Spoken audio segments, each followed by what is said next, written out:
We're thankful that he has walked the perfect life for us that we could never live. And he died the death that we deserved, took the wrath that was ours, and he went into a grave. But the fullness of God couldn't be kept there. And in victory, he rose again, conquering death and sin, the powers of darkness and the power of Satan himself. So I just pray for us, God. I pray that for everyone in this room, they would know that there is no pit of shame or sin that is too deep for your love to reach. That there is no one beyond the love of God. The fullness of God cannot be contained, and there's nowhere it can't reach. I pray that truth would wash over us this morning again. And I pray for the ones that came in this morning more focused on their sin than your grace. I pray that you would wash them. Show them that freedom is not found in looking at themselves, but in looking to you. I pray for our friends here this morning who don't know you, Jesus, as Savior and as Lord. They do not know that you have risen from the dead. They don't believe it. God, I pray that today would be the day of salvation where they would fall to their knees and they would see an empty tomb and that they would make you their Lord. I pray that you would speak now, Holy Spirit, through the mouth of a weak preacher. Speak in power. Your servants are listening. We pray these things in the matchless name of Christ. If you can agree with that, say amen. You can have a seat. Good morning. My name is Anthony. I have the privilege of serving as the lead pastor here at Keystone. I'm a little under the weather, so I might need to do some coughing, which is super lame because I'm really excited about what I have to say to you this morning. So hopefully the delivery comes through. Take your copy of God's Word and go to Matthew chapter 5. Matthew chapter 5. And we'll look at verse 8 together this morning. We're going through the Beatitudes. And it's been a good journey, yeah? We're almost through it. And one of my heroes, John Ortberg, he told the story of the time he and his wife bought a sofa. It was pink. Has anyone ever had a pink sofa? Except for the money they paid for it, it was a mauve sofa for the money that they paid for it. He called it mauve. And when they got the couch, the number one rule in the house from that day on was do not touch the mauve sofa. On every other chair you may freely sit, but on the mauve sofa you shall not sit, for in the day that you sit thereon you shall surely die.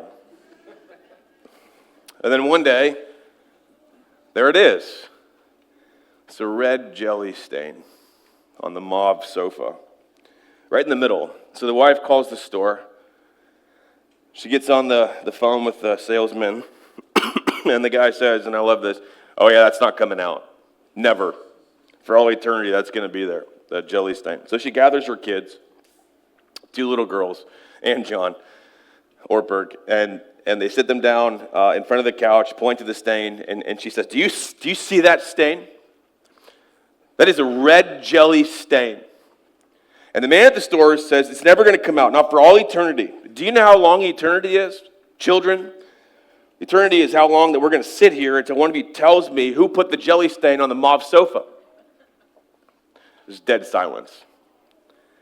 And the youngest cracks under the pressure, looks right at her sister and says, Laura did it. I did not.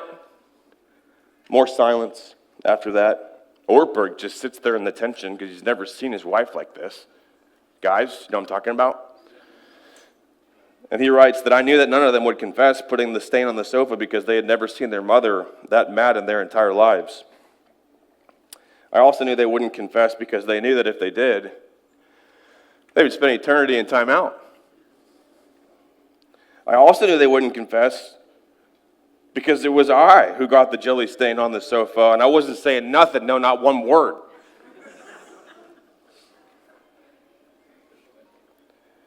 Now, I tell you that story because I think that we do a similar thing in our lives, not with sofas, but with hearts, with our own hearts. We know there's this stain deep within us, and we know that something in us, it doesn't match, it doesn't line up with the version of ourselves that we project out into the world, to other people. And instead of dealing with it, we just get really creative on sliding a pillow over to cover the stain, or finding a decorative blanket that we can drape over to cover it. And we learn. We're really good about learning what kind of version of ourselves to take to work, and what version of ourselves we should take to church, and what version of ourselves should go out on Instagram or social media. And I'm good at this. This is sick. This is not legit. And I'm good at this, church family. We get really good. We almost fool ourselves sometimes, don't we? Until, all the busyness and all the craziness and all the noise dies down a little bit, and then there it is again. There's that thing again in our lives that we know it doesn't match with what we project out into the world. And Jesus has a word for that thing. It's called the heart. And in Matthew chapter 5, verse 8, he says something that nobody else on that hillside would see coming. So look at Matthew 5, verse 8. Are you there? Okay, let's read it. Blessed are the pure in heart, for they shall see God. And before we touch any of these words, I want you to see where it sits. Because Matthew doesn't just throw random beatitudes in a pile. He's building something. There's an architecture to this section of Matthew's gospel. And the scholars who read this in Greek, they tell you the Beatitudes, they're built, it's amazing. It's 2 stanzas of 4. There's 8 Beatitudes. It's 2 stanzas of 4. Did you know the first 4 have 36 Greek words? How many do the second 4 have?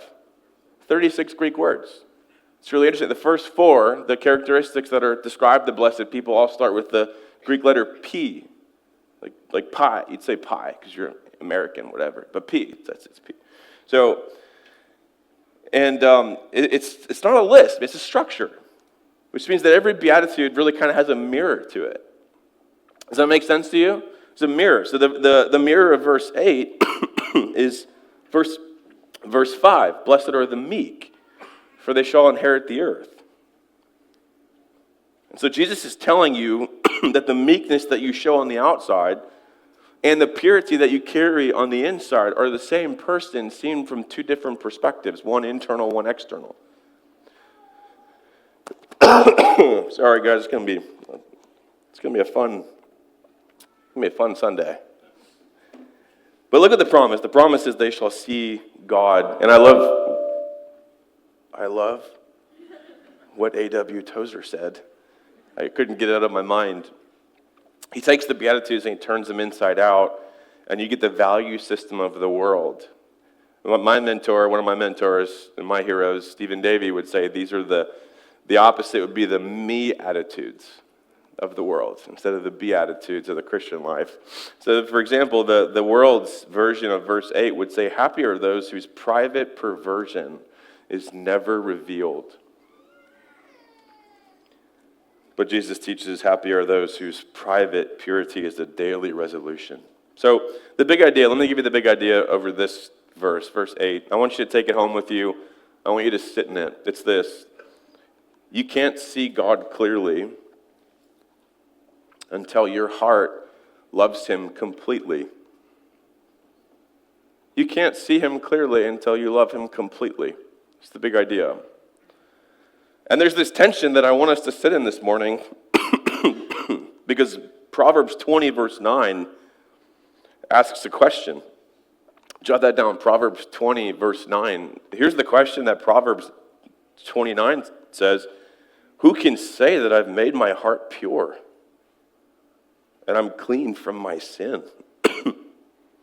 And the honest answer is no one. No one can say that. Not one person in this room can put their hand up and claim that they have a pure heart. All right, just give me 1 second. Oh, that was a good one. I felt that. That was good. All right. And yet, every single one of us wants what this promises. And so, how do you get? The question is, how do you get a heart that you can't manufacture? You can't contrive it. And so that really is the sermon. And so from this text, I want us to see three truths of a heart that loves God purely. Three truths of a heart that loves God purely. And the first one is this. Does that make sense to you? You know where we're going? Three truths of a heart that loves God purely. And the first one is this, that loving God means that you give him the throne of your heart. You give him the throne of your heart. So look at the word heart. So it says, blessed are the pure in heart. Yeah? The word is cardia. Everyone say cardia. I think when you hear this word as 21st century Westerners, you tend to think of like feelings and emotions. I have a tea here, sister, that Brennan made me with honey, and it's delicious. Thank you, Brennan. Where are you? Love you. You think of the thing that's like on the Valentine's Day card. So many people love me. Thank you for caring about me, sister. But that's not what the the word meant to the people on that hill. So the Greek word cardia, there's a Hebrew word that's behind it. It's leb. Everyone say leb. It's fun to say. That word is like 850 times in the Old Testament. And you have to understand that to the Hebrew mind, the heart was not where you felt. That was more like in the bowels. Like the word is literally for your bowel, your gut. I think the closest parallel in our culture would be the butterflies, that kind of thing. That's where they felt. So, but the heart, the cardia or the leb, was where it's the control center. They located, it's the control room where you think and you decide and you plan. It's your mind and your emotions and your conscience and your memory. All those things are in one place in this thing, the cardia, the heart. It's the command center of the entire person. And so when Jesus says pure in heart, he's not asking you to have like fuzzier feelings for him. He's reaching past those things and also past your behavior. Some of you have things in your life that you don't know why you do them, and you think that you want to reduce the reasons down to your circumstances. How you behave is not because of your circumstances. It's because of your what? It's because of your heart. That's a hard truth to reckon with. It's not your wife's fault. It's not your husband's fault. It's your heart. And he's reaching past all of that stuff, and he's like, he's like, I want that. I want that room, that place in you. That's what I want. Jesus said this later on in Matthew chapter 12. It's one piece of literature, but he'll say that out of the abundance of the heart, the mouth speaks. What you say comes out of your heart. Your mouth is just the speaker, but your heart's the recording room. So whatever's playing out in your life with your words or your actions, like it's already happening in there, in your heart. As one author famously said, the heart of the human problem is the problem of the human heart. And the problem is that Jeremiah 17 verse 9, jot that down, Jeremiah 17:9, this is what it says about the heart. It says the heart is deceitful above all things, and it's desperately wicked or sick. Do you believe that about your heart? Do you believe that about your heart when you go into arguments? Seeking to be right? Forgetting that maybe your heart is deceiving you? The word for this, it's the same root word as the word Jacob. What does Jacob's name mean? Deceiver or liar. This is the con man who will lie to your face to get what he wants. And so I think this is a truth that's hard for people to hear, is that your heart is a con artist. Your heart will lie to get what it wants, and it'll convince you the whole time that you're actually the good guy. That's what giving this space to Jesus is not natural to us. This has to be fought for. So I also want to show you something that this is really interesting to me in my study, that the people that Jesus is talking to at the exact moment that he's preaching this up on some hillside in Galilee, there was an entire industry in that region built around purity. Archaeologists have dug up over 250 sites in Galilee that made one product, and it was stone vessels cups and bowls and all these types of things and jars. Why? Why were there so many of them?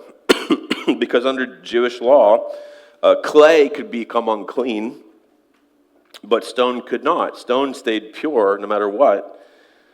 And so it doesn't matter what's on the inside of the cup or the bowl. As long as it's in stone, it's pure and it's clean. So they were infatuated with the external thing that was holding the liquid, basically. Does that make sense to you? And so, like, is it clean? Is it made of stone? Is it clean externally? And a lot of people sitting in front of Jesus had walked right past the stone vessel market on their way up the hill that morning to listen to this weird Jewish rabbi that was making a scene in Galilee and Capernaum. And Jesus looks at a crowd obsessed with external cleanliness, the external cleanliness of their cups, and he says this, "Blessed are the pure in heart." It's the inside. Not the pure in hand or the purity of your cup or your bowl, but your heart.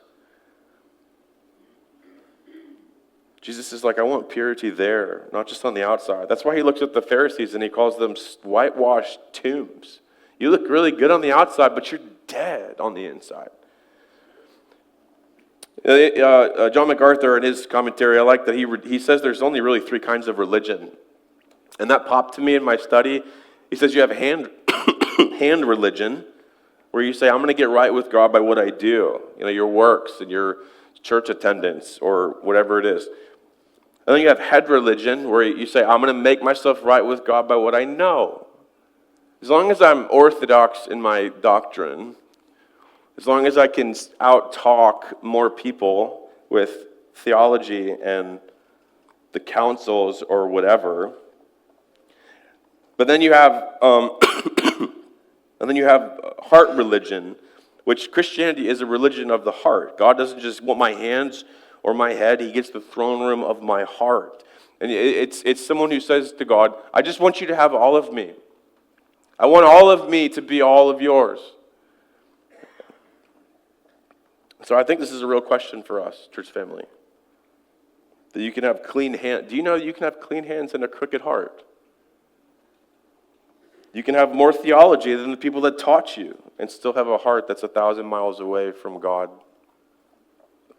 The devil himself is a better theologian than any of us in this room. And he's still the devil. I read about a man who grew up watching them work logs at the sawmill. Anyone ever have experience with that? With like making wood out of like logs? Yeah. Well, they would take a log, it's rough, it's knotted, it's crooked, and they run it through this saw, and then they cut off a side, and they flip it, and they cut. They flip it again, they cut. They flip it again, and they cut. And they keep doing this until it's just perfectly square.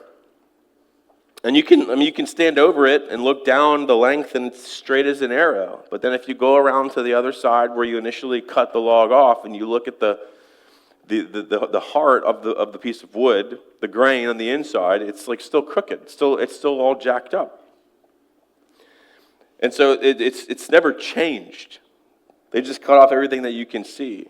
And I thought that was a cool analogy because if the shoe fits, wear it. It's like, I think we've gotten really good at running ourselves through different kinds of saws. We cut off the obvious sins. When we show up in certain spheres or circles, we could change our language, cut that off for a season. Square up the edges. We show up on Sunday, we kind of smooth it out a little bit, maybe do a little bit of sanding, And from the outside, looks straight as an arrow, but then you go and you look on the inside, you look at the heart, and it's the grain in the middle, and nothing in there has changed at all. And so it's this idea of reformation without any regeneration. And Jesus is not impressed. And I hope you know, this is what Christianity promises you. It promises you a new heart. One that changes. It literally gives you new affections.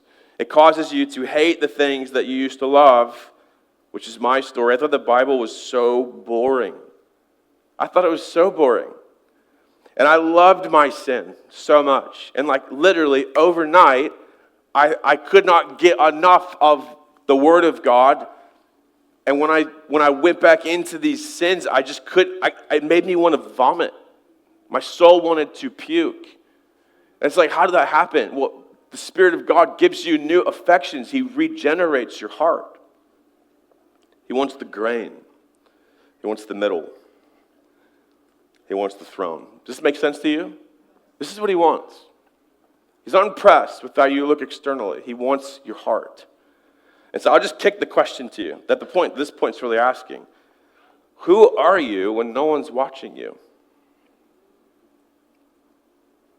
Not like the Sunday you, like the Tuesday night you at like midnight, 1 o'clock, or whatever.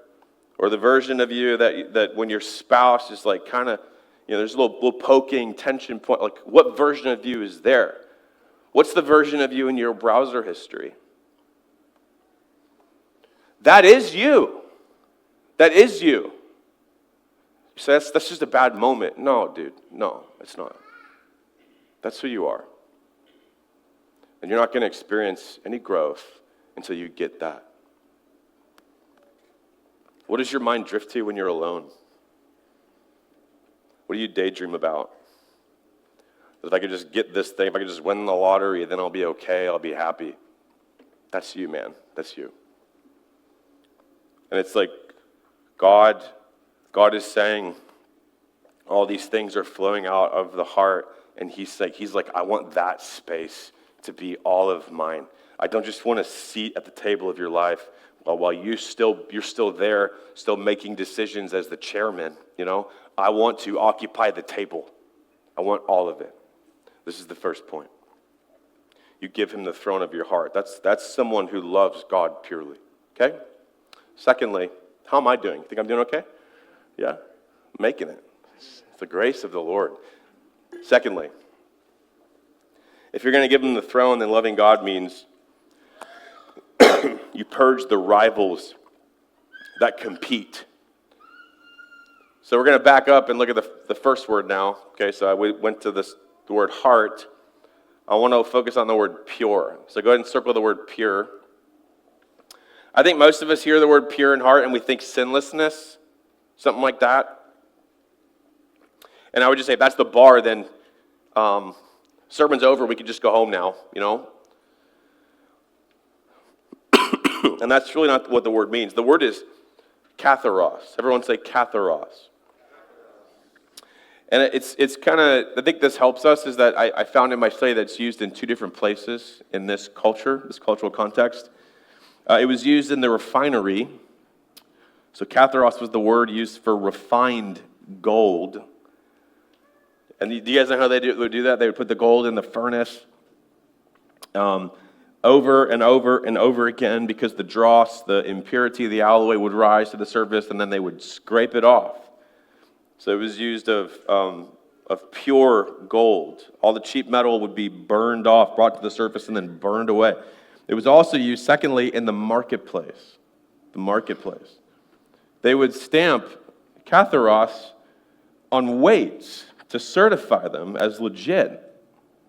So if something was katharos, it was like genuine. It was the authentic, real deal. It's the genuine article, in a sense. It's the real thing. And so a pure heart here, it's not a heart that's never been dirty. It's a heart that's been refined. We're these stupid rivals that compete for the throne inside of us are brought to the surface and burned. So that's all that's left is the real deal, the real thing. There's no alloy or mixture or second hidden agenda in you. There was a philosopher named Soren Kierkegaard who wrote a whole book on this one verse, and he boiled it down to one line, which is the title of his book. You ready for this? Purity of heart is to will one thing. Purity of heart is to will one thing. Soren Kierkegaard. It's you will one thing. That's purity. It's not that you've achieved sinlessness.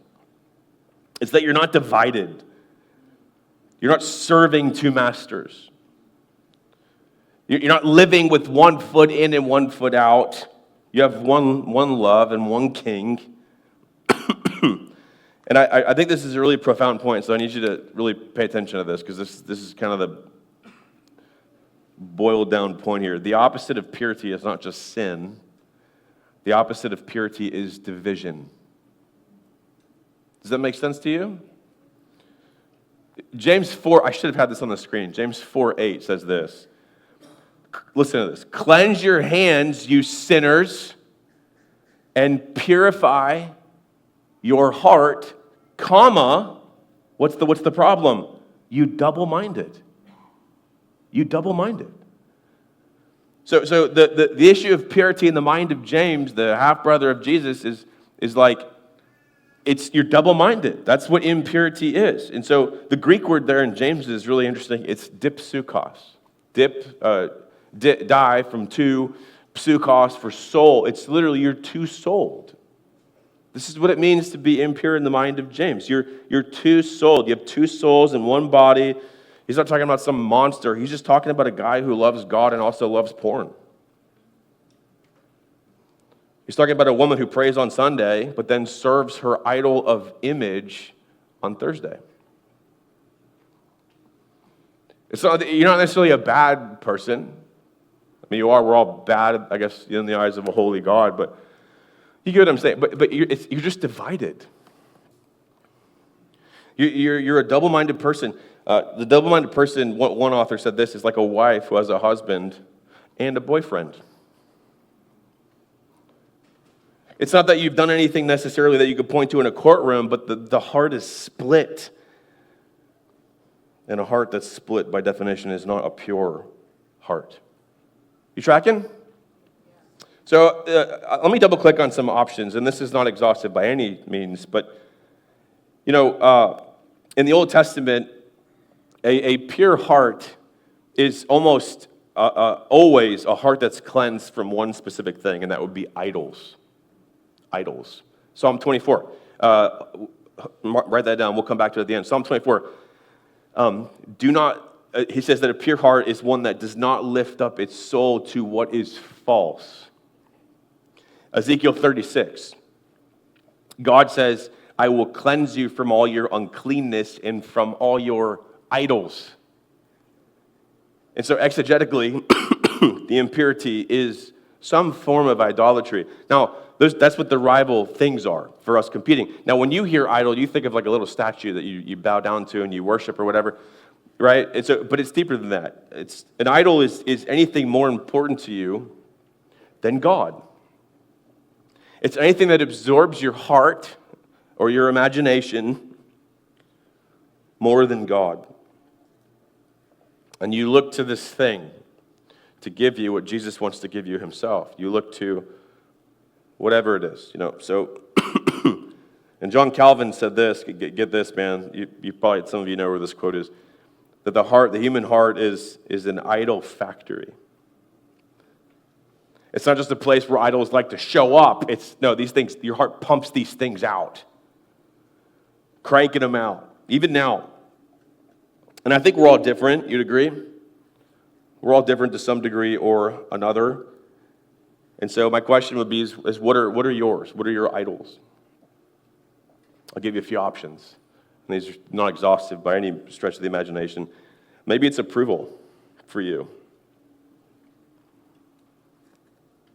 Like you need to be liked and seen and accepted, and you refresh your post over and over and over again to see how many likes came in the last 3 minutes.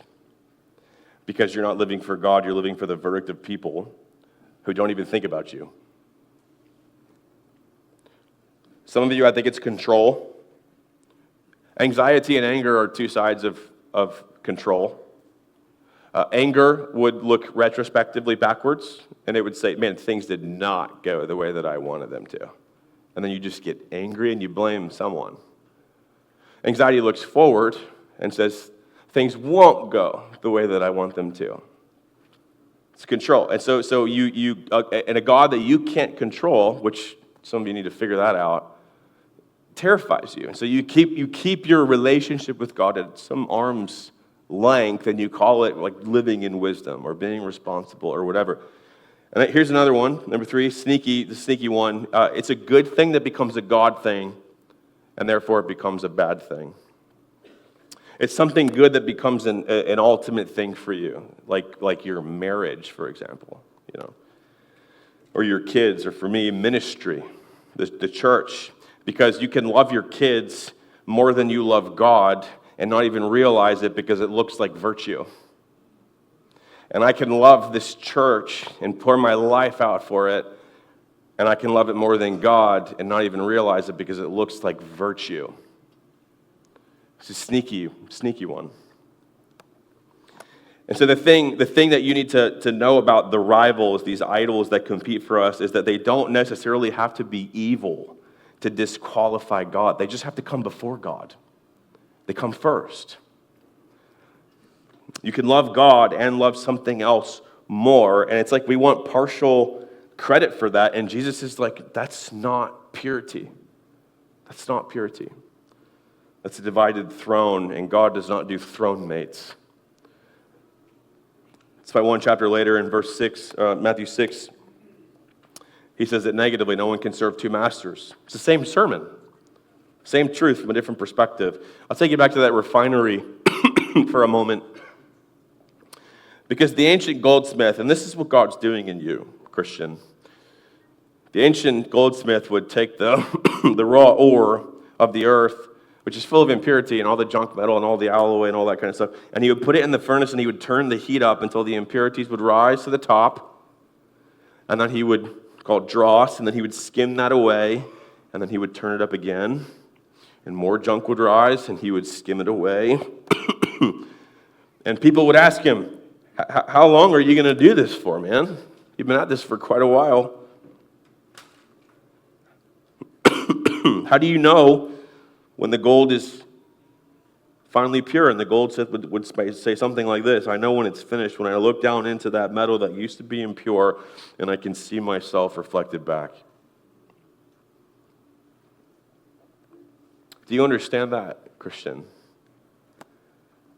Do you know what God is doing in your life when the heat comes? And it will. You would attest to this? That the heat comes? Stinks, doesn't it? Hurts. But he's not trying to destroy you. I think some of you take your circumstances and you interpret God in the lens of your circumstances instead of interpreting your circumstances through the lens of God. And you always conclude that God doesn't love you. He's not trying to destroy you. He's at the furnace. He's skimming off everything that's not him. And he's going to keep the fire on until he can look down into your life and see his own self reflected back to him.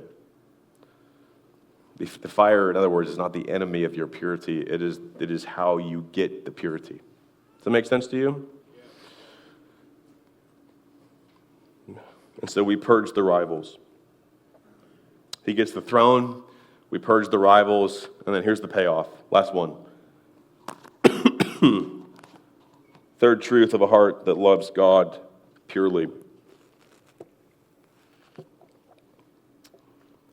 You get to see him now and forever. Blessed are the pure in heart, for they shall see God. Remember that mirror that I was talking about in the chiastic structure of the 8 Beatitudes? Verse 5 and verse 8 would be the mirror for us here. Here's where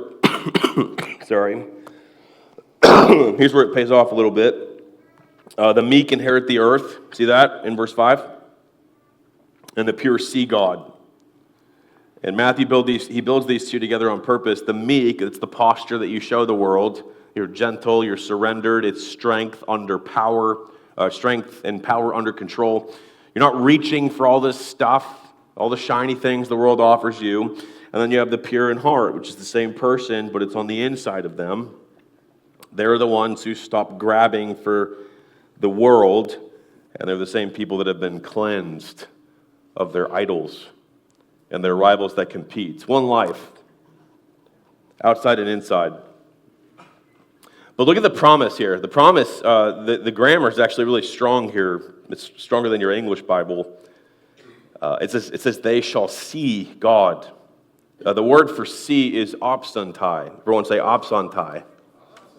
It's fun. It's tricky. This is a tricky word because the root is actually harao. It doesn't even look close to harao. It's one of those ones you got to remember, So, but the opsantai word, one commentary actually renders it literally as they shall be continuously seeing God for themselves. So it's ongoing, it never stops. It's personal for themselves. There's this little Greek word autoi in there that you can't see, but it's emphatic, and it's they themselves shall see God. And so Jesus is drawing a line here. And look, if you are not a Christian, look at me. This is not for you. It is they themselves, the ones who have a pure heart, they themselves get the promise of seeing God continuously, always, ongoing, forever. This is not a group rate for humanity in general. It's reserved for the pure in heart and nobody else. The verb harao, again, which is the root here, is very interesting. When I was doing my study, harao or absentai, again, same word, doesn't look the same, but it is. It's used for like big moments throughout the New Testament, like for the risen Jesus appearing to his disciples and they see him risen from the dead, or like for Moses and Elijah on the Mount of Transfiguration, and they see there. And so with this word, man, he's putting your future eyesight in the same category as like glory and resurrection. It's see in the fullest sense of this word. And I want to click on this a little bit because St. Augustine, he caught this 1,600 years ago. He says across the Beatitudes, the rewards are various kinds of gifts, right? You have the kingdom in verse 3. You have comfort in verse 4. You get the earth and mercy in verse 7. It's good gifts, all of them. But when you get to the pure in heart, the reward jumps to this like entirely different category. They don't just get a thing. They don't get comfort or mercy. They get God. They get God himself. And Augustine says the reason is, which is so beautiful to me, this is the reason that Augustine gives. There in the heart, listen to this, are the eyes by which God is seen. In other words, purity doesn't just clean the heart, it opens the eyes of the heart to see. Does that make sense to you? And there's two senses to this. All of these Beatitudes have some sort of like a now and future fulfillment thing going on. The forever one's very obvious to us, right? 1 John 3, verse 2 says, when he appears, we shall see him as he is.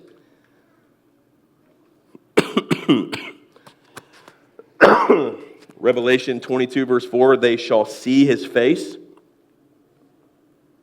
So there's this future aspect to it. But then don't miss the now. The pure in heart starts seeing God now, today. Is that true of you? You see him in his word? Do you see God in answered prayer? Do you see him in creation? Not in a pantheistic way, but as his hand who authored these things. Do you see him in suffering? Thomas Brooks, the old Puritan, he said this, a gracious soul can look through the darkest clouds and see God smiling on him. There's a story that I think illustrates this well. G.W. Targets is his name. He tells a story about two men in a hospital room. And one guy is he's in a bed by the wall. The other one's in the bed by the window.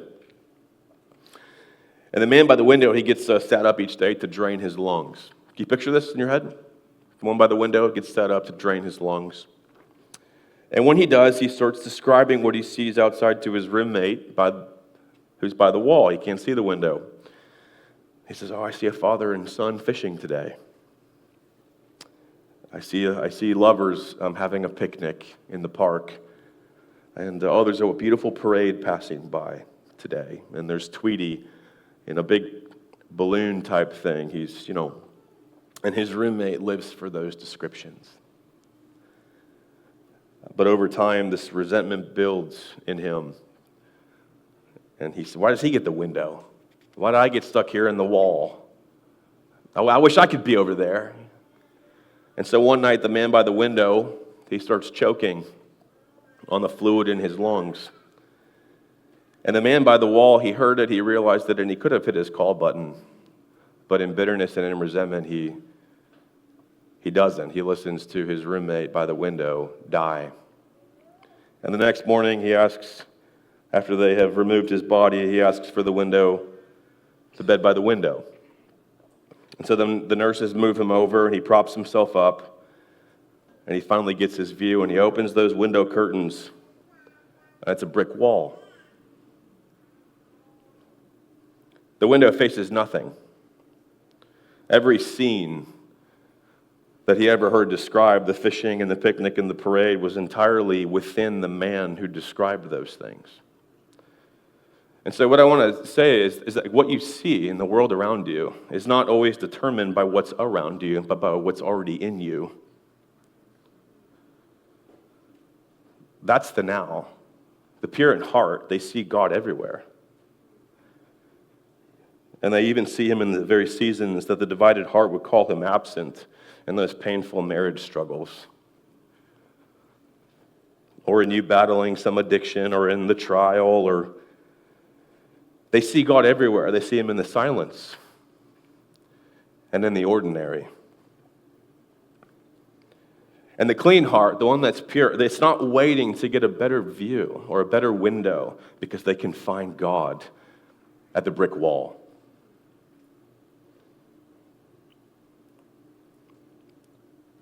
A pure heart gives you eyes to see. So I need to close this and bring it home.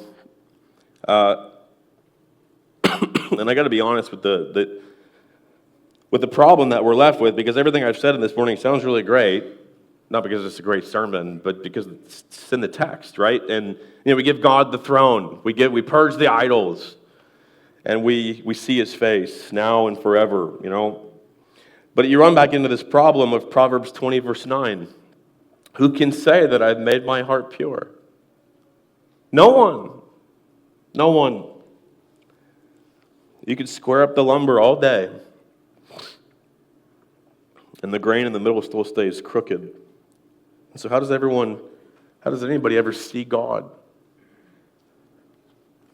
I want to take you to one last place, and it's the place that Jesus is actually quoting from. He doesn't just pull this out of nowhere. He's Jewish, and in the entire, it's very interesting. In the entire Greek Old Testament, which is called the Septuagint, there's only one other place that these words, this construction of pure in heart, appear in the whole Bible, and it's in Psalm 24. And so, as that was a good one. That was good. You know what I'm talking about? You just feel like something happened. It's Psalm 24, and most people there in that crowd, they would know stuff that you don't know. Psalm 24 was not just a psalm. It was the ancient Jewish records. Well, the ancient Jewish records, the Talmud, Mishnah 7:4, it tells us that the temple in Jerusalem had a song every day of the week. Does that make sense to you? Track with me. There was a song every day of the week that they would sing. And Psalm 24 was the Sunday psalm that they would sing. And so the Levites would open the week by singing this, and it was as they make their entrance into the temple, past the threshold into the temple where God is. And so picture this faithful Israelite walking up to the temple, and as he comes to the threshold, the gate where you have to be clean enough to go in, he hears the Levites singing this question: who shall ascend the hill of the Lord, and who shall stand in his holy place? And the answer comes back: he who has clean hands, and in a pure heart. Can you picture this as a Jewish individual? This is the examination at the door every single week. You don't get up the hill, you don't get into the presence of God until you have clean hands and a pure heart. And now here's Jesus. He's standing on a different hill in front of people who've sung that song their entire lives, and he takes the entrance exam of the temple, the Psalm 24 entrance exam, the pure in heart. But then he says this, he says something no one expects. He doesn't just answer the question, he moves the door. It's not the courtyard gate anymore. The threshold there on the Temple Mount, Mount Zion. It's not your hands. The door is not any of those things. The gate is your heart. The threshold to God is not the place. It's not a place you walk through. It's a throne that you give up and you surrender. And I think that's simultaneously like really encouraging and then also just terrifying. Because if the test is the heart, we just spent the last 45 minutes proving that none of us passes this test. So here's the gospel. Here's the turn in the gospel. Psalm 24 asks, who shall ascend the hill of the Lord? And for thousands of years, the answer was someone with clean hands and a pure heart. And nobody ever qualified until one man. There has only ever been one person. If you don't know what the gospel is, lean in. There's only been one person in the entire history of humanity with truly clean hands and a truly pure heart who had zero rivals within him. He had zero division on the throne of his heart. There was no alloy. There was no mixture. There was only one man who could walk up that hill, stand in the holy place, and pass the examination at the door with a perfect score. And the gospel is that this one man, with his perfection, did not climb the hill to get away from you, but he climbed down the hill to come get you. You know, it's interesting. The night before he died, Jesus prayed something. In John 17, verse 19, he said, for their sake I consecrate myself, that they also may be sanctified. And you missed this. The word consecrate is the same word as sanctified. It's the same word. And so there's this idea of like, I want them to be set apart and holy and pure. But for that, I set me apart. I sanctified myself where? On a cross. I set myself apart. And he says, I'm going to take my clean hands and my pure heart, and I'm going to let my hands be nailed to a cross. And I'm going to take my pure heart, I'm going to let it be pierced.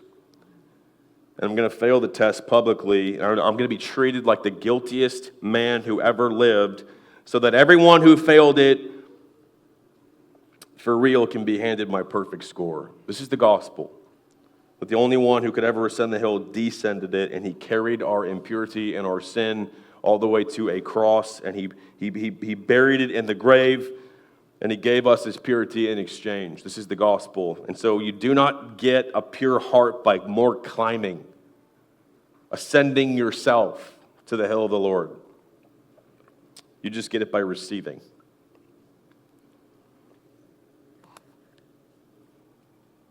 You don't clean yourself up to come to God. You just come to God and he'll clean you up for you.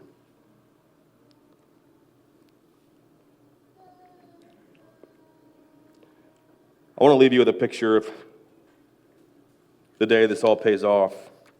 It's the story of William Montague Dyke, and I'll close with this, and I'll let you guys go and get a cough drop. When William was 10 years old, an accident took his sight away. He went completely blind. But this kid, man, he refused to let it stop him. He grew up, he went to university in England. He graduated with honors, blind the whole way. He was blind.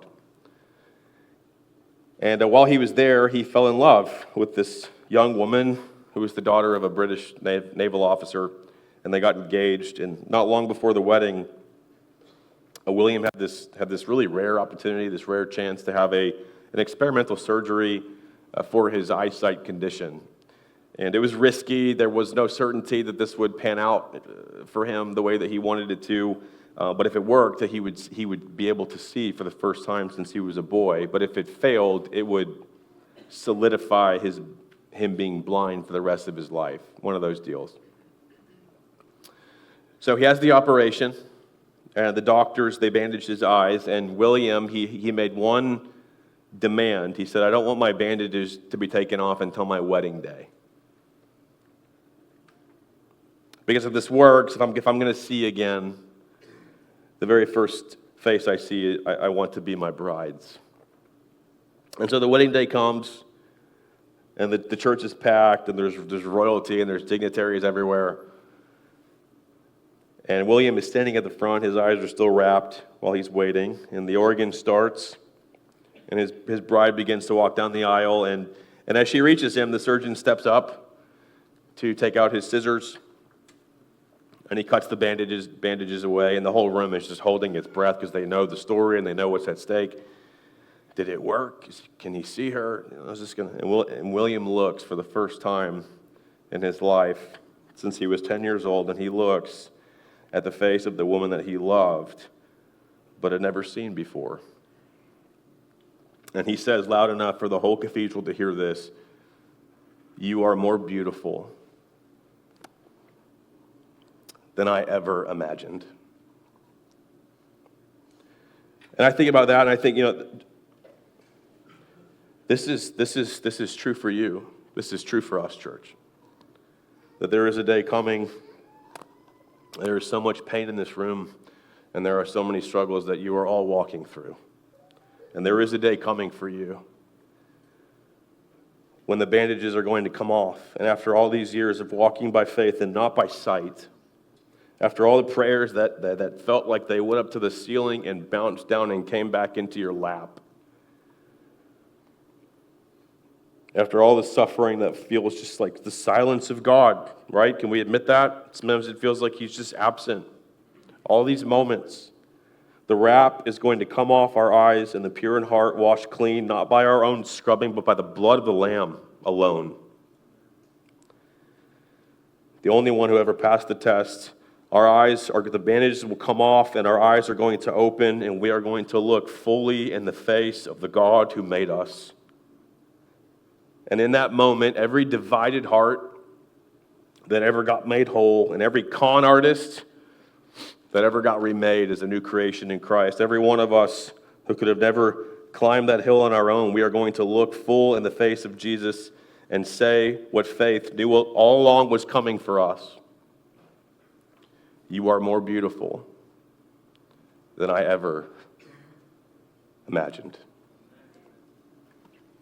Jesus, thank you.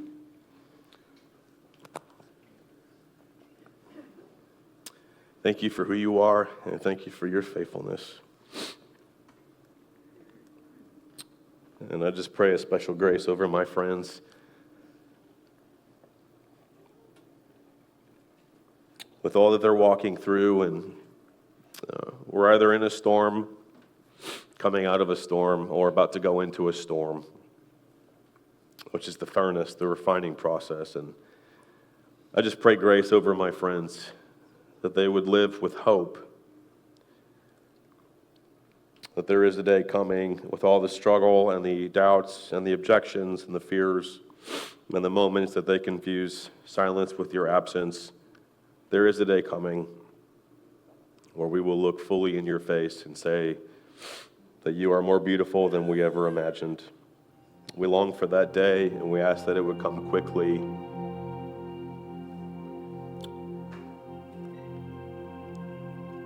I'm just going to invite you to spend some time in prayer, church. I don't know what the Lord Spirit of God did through this text and through a shaky human voice, but you do. And so I just want you to take some time and pray and reflect. And then we'll close with one final song together.